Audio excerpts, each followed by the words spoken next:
தேர்தலுக்கு இன்னும் 10 மாத காலம் இருக்கின்ற சூழலில் தற்போது கருத்து கணிப்பு வெளியிட வேண்டிய அவசியம் என்ன என்று அன்புமணி ராமதாஸ் கேள்வி எழுப்பியுள்ளார்.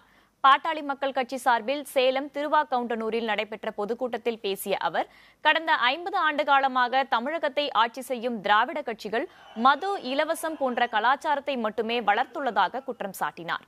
மேலும் தமிழக சட்டமன்றத்தில் 110 விதியின் கீழ் வெளியிடப்படும் அறிவிப்புகளில் ஒரு சில திட்டங்கள் மட்டுமே நடைமுறைக்கு வந்துள்ளதாகவும் அவர் கூறினார். இன்னும் 10 மாதம் இருக்கிறது. இன்னைக்கு சர்வே பண்ணி வெளியிடுறதுக்கு என்ன அவசியம்? அந்த சர்வேல தமிழ்நாட்டினுடைய மக்கள், அதாவது வாக்காளர்கள், மொத்தம் வாக்காளர்கள் 5,64,00,000 வாக்காளர்கள். 5,64,00,000 வாக்காளர்களில் இவங்களுடைய சாம்பிள் சைஸ் எவ்வளவு தெரியுமா? 3,300 பேர்.